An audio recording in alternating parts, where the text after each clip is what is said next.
Thank you for tuning in to Informed in 5. Today's guest is Johnny Byrd. He is retired from the city of Jackson and is the owner of Ahara LLC. He has served as a board member for the Coalition for Citizens with Disabilities since 2012, having joined the organization 4 years prior. Today, Johnny will be sharing information about his personal experience being a parent to children with special needs, as well as his work with the coalition and within the Jackson community. Thank you so much for joining me today, Johnny. And thank you for having me. Morning, everyone. Again, I'm Johnny Byrd. I'm a proud member of the coalition, and my experiences with the coalition is one of personal triumph and tragedy, meaning that I have two boys that was diagnosed with autism. And autism is an interesting disability in that they look normal, but because of their learning disabilities, they have challenges that most people can't face. And as a parent with two, not one child with disabilities, I find myself having to can't change their disabilities, but I had to change their surroundings. And one of the things I've done and still currently do is I have to rearrange my life according to their needs. And one of the things I did as an analyst with the city of Jackson is making sure that safety was a precautionary thing. It truly takes a village to raise a child. So my concept is one of simplicity. Make sure that they have a safe environment, a learning environment, and a nurturing environment. That not includes my household, but the surrounding with the neighborhoods and the surrounding neighbors. Because, everyone wants their child to be safe. And everybody thinks safety first. And that includes those with disabilities. And my journey with the coalition started actually by accident because I was going to schools and trying to get resources and trying to get help and kind of stumbled into the coalition in 2008. And being active with the coalition because of my children's special needs, I became a board member in 2012, and it's been enlightening ever since.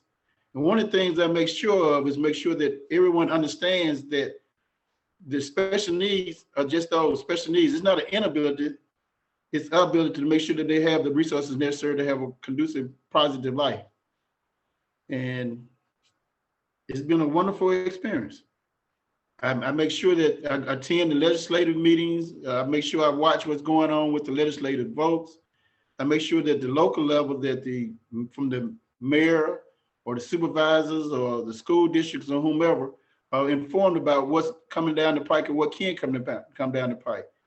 I call people, I try to engage with people, I try to make them understand that their needs are not just special, but their needs are necessary. Because what you do to the least of us, you've done to all of us. We never know when we're going to be in either a physical or in any kind of other disability. And especially when you're dealing with elderly parents or someone else that may be in some kind of condition.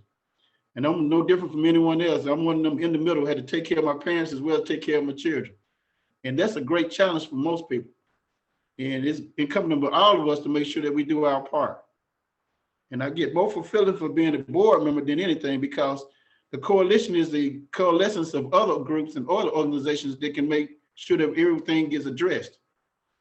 And think of it in terms of organized chaos. When a person can't physically do what they have to do, or mentally or other challenges they have, it's them coming to all of us to make sure that we do what we can to make sure their life goes smoothly. And that's one of the greatest challenges and greatest joys I have in life, is being an active member of the board, because we get to discuss issues that make sure that we not only help ourselves, but we have an impact on society as a whole. And my background is interesting in that I'm an analyst by trade. I worked with the city of Jackson for 24 years, 3 months, 26 days, and 8 hours. Everybody like, wow, you had it down to an art form. And during my transition, I had to make sure I had to schedule them again to pick my child up from either school or aftercare programs and bring them home. And so that allowed me the freedom to do that. In the meantime, I also started my own business, because you just can't go out and just get jobs like you want, because you have special needs children, and you have to think of the whole family. So that would kind of led me into starting my own consulting business on trying to see what can I do as an analyst, this particular computers, to see what kind of visual aids or learning aids that I can help ensure not only my children, but people that just in general. And been doing that for at least 16 plus years. Now that I retired from my main job, I do it, well, COVID-19 prevents me from going out and mingling, but I still engage in a lot of Zoom meetings and consult people on what special needs or what devices can be coming down available for those who have special needs. And since one of my degrees is in teaching, I love trying to give back and teach back. Because a lot of people are amazed that my children even have a disability because they say they seem normal, which in technical terms, or to me, in any other term, there's no such thing as normal. We all got our little quirks and perks. It's just they learn different. I had to explain to people like I approach computers. They see things a little different than we see it. So it's up to us to make sure that their vision and their quality of life is still just as bright as any other life. And the coalition makes sure that we meet other people with like-minded, and we come together and we make sure that the quality of life for not just anyone, not just my child, but every child and their family has fulfilled. Other listening viewers out there, become part of the solution, not the problem. No one asked to be here, but since we all are, we are supposed to be service to one another. And it's incumbent to all of us to make sure that we can be the best service to one another as we can be. I just recently became an elected official of South Jackson neighborhoods. And you go to the site is www.asjn.org. And one of the things I do, and I'm proud of, we just got passed, was to twist some arms to get sidewalks to the schools. For the capital of Mississippi, it's odd that we don't have sidewalks. And anyone that's in a wheelchair, or anybody that's ill, or the children just in general trying to go back and forth from schools to their neighborhoods, they'd be in the street. And that's a danger and a liability in itself.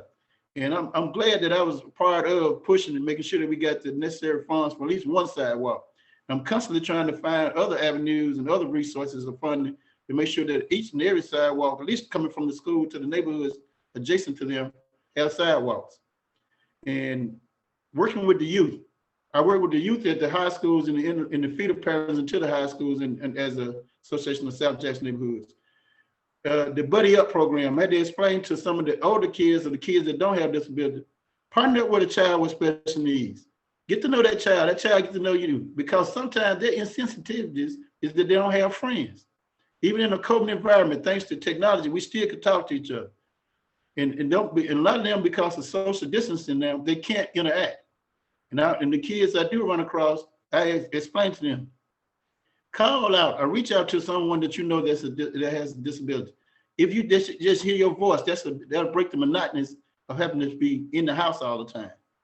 If it's a family member, make sure you read to them or talk to them or just listen to them if they don't have any verbal skills. It just is important that we make sure that as a community, we take care of each other.